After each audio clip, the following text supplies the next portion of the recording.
Hi friends! Thanks for tuning in.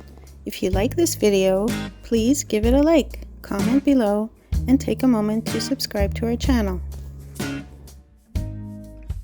Welcome to Pointe-Jaune, a peaceful village in the northeastern part of the Gaspé Peninsula, now part of the city of Gaspé. With around 150 residents, it's a close-knit community where both young and old enjoy the natural beauty surrounding them. The name Pointe-Jaune comes from French sailors who, while navigating the coast, noticed a point covered with yellow flowers. The area is rich in natural attractions, including lakes and rivers that are popular for trout fishing. Nearby, you'll find Lac Boulet and Chute Jalbert, both offering picturesque spots for relaxation and outdoor activities. As we drive through Pointe-Jaune, take in the serene landscapes, the charming homes dating from the 1960s to today, and the sense of history that permeates this delightful village.